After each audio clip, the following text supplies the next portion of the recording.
Hi, welcome back to another YouTube video. It's been a couple of weeks since my last videos. I apologise if anybody did look at my last videos. I made a few YouTube videos on the accessibility features in Netflix, Amazon Prime Video, and also Disney Plus. But unfortunately, Disney Plus video was blocked by YouTube. I presume Disney don't really like content from them being put on YouTube. So if anybody desperately needs to see that, then I'm sure something can be arranged. But basically the settings in Disney Plus, Amazon Prime, and Netflix are all very similar in terms of accessibility anyway, so it's not a massive loss really. So anyway, today I thought I'd have a quick look at just a really brief introduction at a program called Duxbury Braille Translator. Now, this is quite a pricey piece of software. I think it's around £600 mark. But hopefully, if you work for a service such as myself, such as the one that I work for, you might already have a copy of this or have access to this somewhere. And this program is basically for well, it will translate text into Braille, which is really useful. Certainly, a couple of schools that I work in have embossers, so that once you've translated that text into Braille, you can then emboss it into Braille and print it out in Braille as well. So that's really useful. There's a lot more you can do with the program as well. I'm not going to go into massive depth and absolutely everything it can do, but just to give you a bit of an idea of what it is and what you can do with it. So it's a fairly basic looking program when you first open it.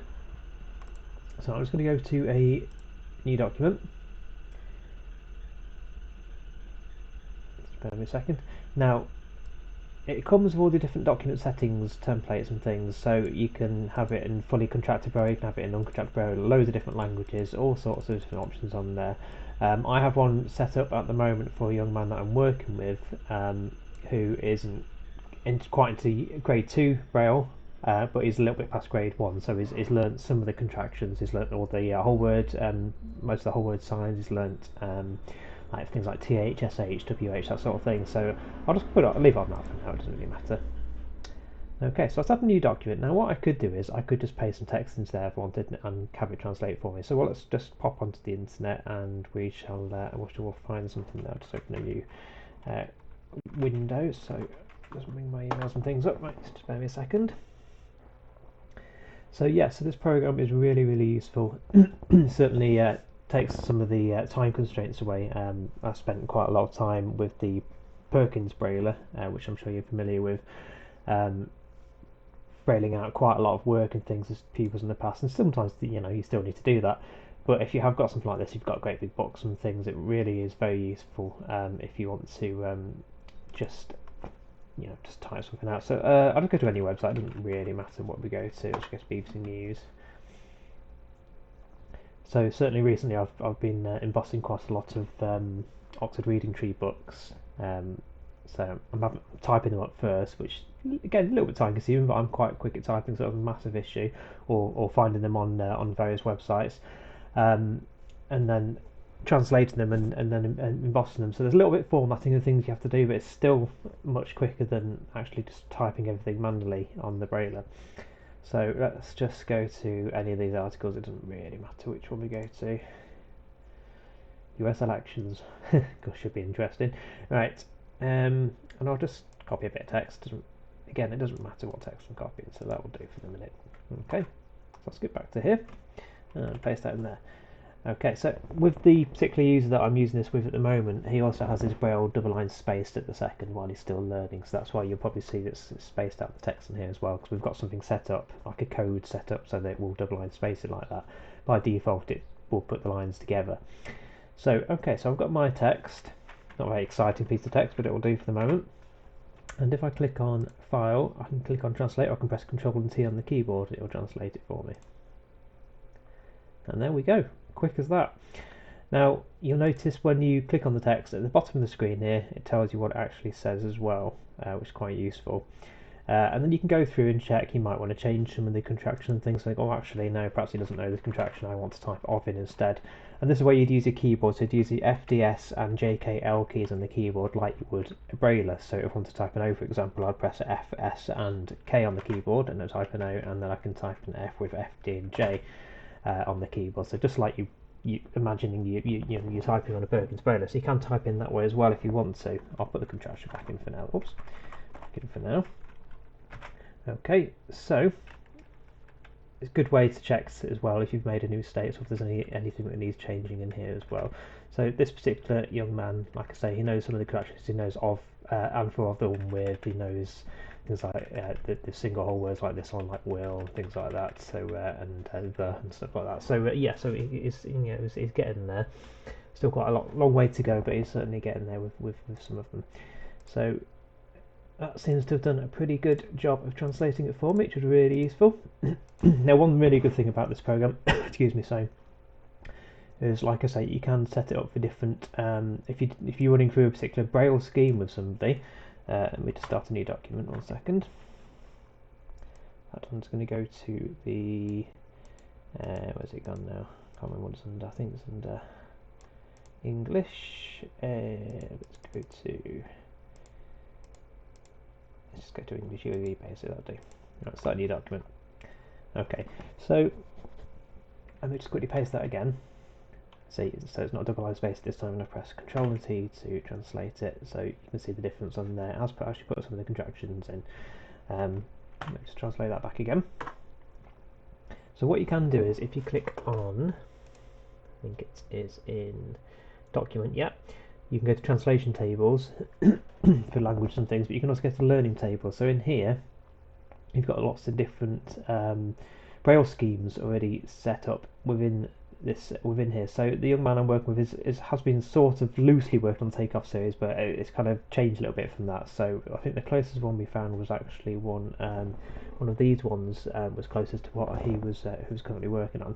But anyway, you can click on any of these, and it's got all the different series in there. So if you know what stage somebody's up, so if you are running like strictly through one of these sort of Braille type lessons, and you can choose which one that person's currently on. You click on OK, and then when you translate it, it will only put the it will only put contractions and things like that in for that stage that you're currently working at. So you've got like so you've got a few like person with ER in there, for example. You've got a few others in there as well. Let me see if we can find something. You've got ing in there. So yeah, so you've got the in there that's in that word. So yeah. So really, really useful and quick and easy to do. Like I said as well, it has got quite a lot of codes for different things as well. So if I just go to layouts, there's different various character codes and things, translation codes, line codes and things like that. So I've put a line code into double line space, the ones that I was doing before. You can just click on here and do it, or if you know what the code is. And again, there's lots of really good documentation with this program. So you can press Alt and F3 on the keyboard. Press F9 and you can type in your code if you know what it is. So I'm going to do SCS BL1, and I think that's the double line spacing one if I remember rightly, hopefully. Yeah, it is, yeah. So yeah, obviously know that one on top of my head because I've used it quite a few times, but there's loads of different codes for doing different things in terms of formatting and stuff like that.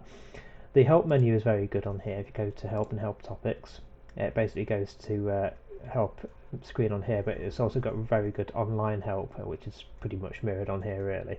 There's an awful lot of stuff, there's an awful lot of stuff in this program. Potentially you can do, obviously if you are using an emboss and things with it, there's a bit of setting up to do in terms of that.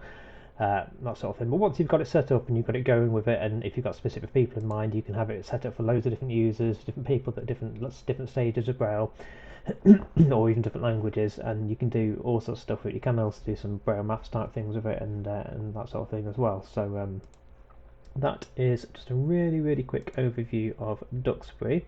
When you come to save your files, you can save the DBT Braille file, so that's saving it as a Braille up there. If I just translate it back again a second, and then go to save.